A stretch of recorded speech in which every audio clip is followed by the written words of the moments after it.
Greetings, History Geeks. I'm here in Alexandria, Virginia, and me and Ron, I brought Ron down here from Winchester, Virginia, and I'm taking him around everywhere.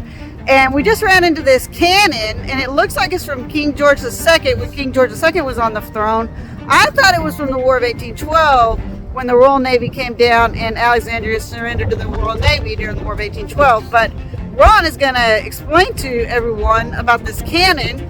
He just explained it to me. It's very interesting. So let's. Hello, History Geekers. Nice to meet you all.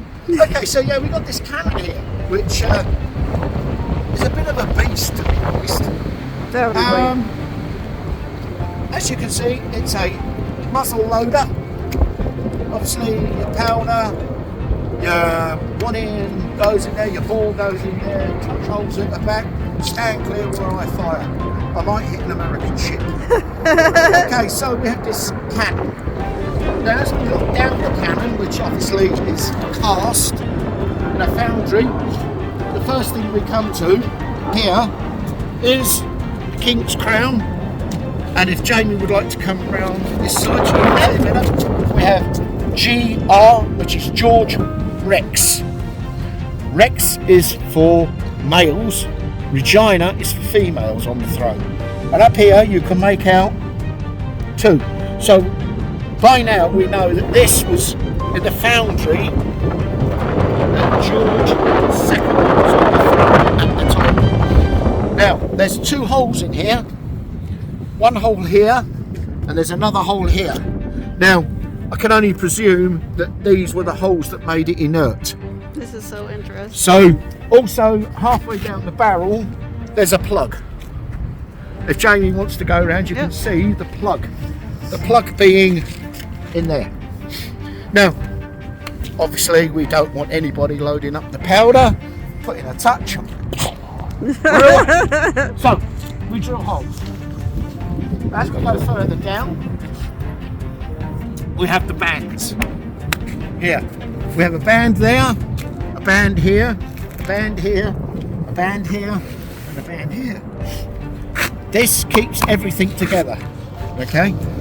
So, the barrel itself would have been made of gunmetal because it's very, very hard.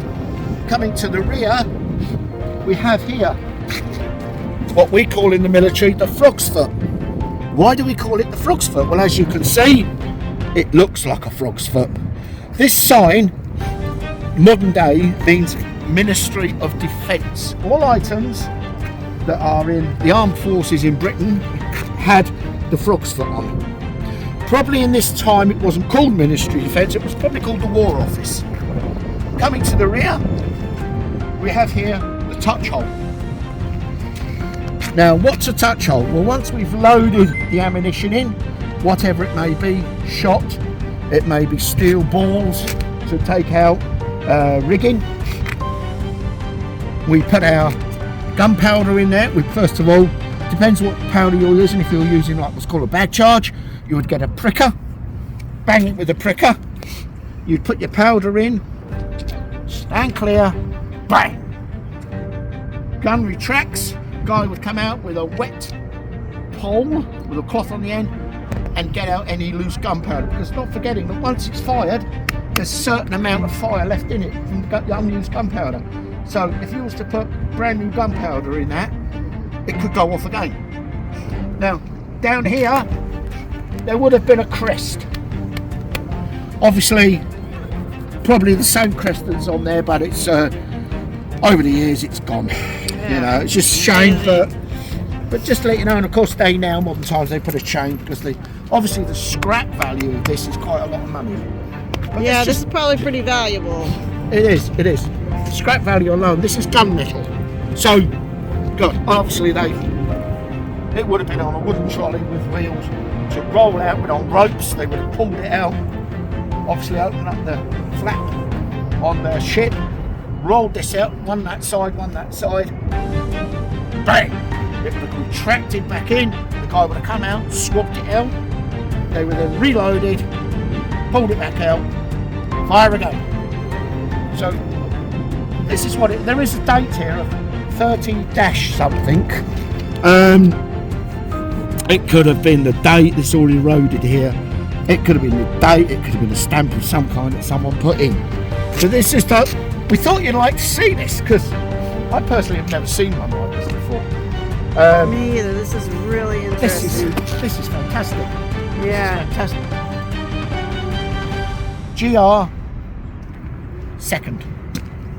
Anyway, geekers, I hope you liked this. I'm glad that you could view this, and we'll catch you up another time, I'm sure of it. But as to I am loving Alexandria. That's it is awesome. a beautiful place. Anyway, look after yourself. And from what information Ron has told me now, it's obvious that King George II was on the throne when this cannon was made.